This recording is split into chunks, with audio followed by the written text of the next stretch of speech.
ভোটের আগে রাতে উত্তপ্ত হয়ে উঠল মুর্শিদাবাদের ডোমকলের রায়পুর গ্রামে তৃণমূল এবং সিপিএম এর মধ্যে সংঘর্ষ হয়। সংঘর্ষে আহত হয়েছেন 4 জন।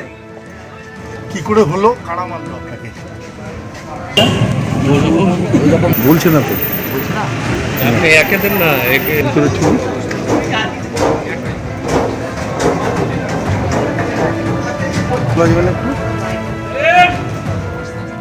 আগামীকালই ভোট শুরু হচ্ছে, তার আগের রাতে উত্তপ্ত হয়ে উঠল মুর্শিদাবাদের ডোমকল রায়পুর গ্রামে, যেখানে তৃণমূল এবং সিপিএম এর মধ্যে সংঘর্ষ বাধে।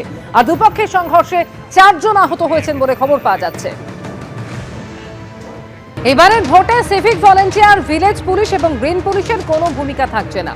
নির্বাচনের কোনো প্রক্রিয়ার সঙ্গে যুক্ত করা যাবে না সিভিক ভলেন্টিয়ার, ভিলেজ পুলিশ এবং গ্রিন পুলিশকে, এমনই নির্দেশ রয়েছে নির্বাচন কমিশনের। ভোটের 3 দিন আগে থেকেই রিজার্ভে থাকার নির্দেশ দেওয়া হয়েছে।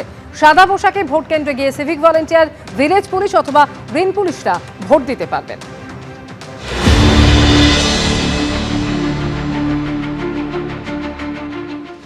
বিধানসভার 254 নম্বর বুথ, এবং এই বুথেও কিন্তু একই রকমভাবে কিন্তু চারিদিকে দেখতে পাচ্ছি যে you are under CCTV surveillance, অর্থাৎ বিভিন্ন জায়গায় যে সিসিটিভি লাগানো রয়েছে সেই বার্তা কিন্তু পরিষ্কারভাবে যারা ভোটাররা আসবেন তাদের ক্ষেত্রে কিন্তু দিয়ে দেওয়া হচ্ছে। এবং তোমায় দেখাবো যে বিভিন্ন জায়গায় এখানে কিন্তু সিসি ক্যামেরা লাগানো হয়েছে। এই যে দরজাটি রয়েছে যার উপরে সিসি ক্যামেরা লাগানো হয়েছে, এই দরজা দিয়েই কিন্তু মূলত ভোটাররা ভেতরে প্রবেশ করবেন, এবং প্রত্যেকজন ভোটার যারা ভেতরে প্রবেশ করবেন তাদের প্রত্যেককে আইডেন্টিফাই করা যাবে এই ক্যামেরা দিয়ে। এবং এই ক্যামেরা কিন্তু সম্পূর্ণ এআই নির্ভরশীল ক্যামেরা, ফলত প্রত্যেকে ভোটার যারা ভেতরে প্রবেশ করবেন বা এজেন্ট, তাদের প্রত্যেকের ক্ষেত্রে কিন্তু তাদেরকে আইডেন্টিফাই করা যাবে। এই মুহূর্তে প্রিসাইডিং অফিসার থেকে শুরু করে first polling officer, second polling officer, তারা বুথের ভেতরে রয়েছেন। তারা কালকের যে সমস্ত ফর্ম থেকে শুরু করে বিভিন্ন যে কাগজপত্র সেই কাজ সেরে নিচ্ছেন। এবং এই যে স্কুল, সেই স্কুলটি কিন্তু একটি বড় বাউন্ডারি রয়েছে, এবং এই বাউন্ডারিটিকেই কিন্তু ধরা হচ্ছে একেবারে 100 মিটার। তুমি দেখতে পাচ্ছ বাউন্ডারির গেট বন্ধ, একজন সিআরপিএফ এর জওয়ান তিনি কিন্তু সামনেই রয়েছেন, এবং তিনি যেটা বলছেন যে ভোটার ছাড়া ভেতরে কিন্তু কাউকে প্রবেশ করতে দেওয়া হবে না।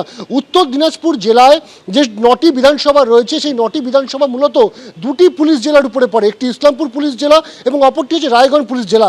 2টি পুলিশ জেলা মিলিয়ে কিন্তু মোট 132 কোম্পানি কেন্দ্রীয় বাহিনী মোতায়েন করা হয়েছে।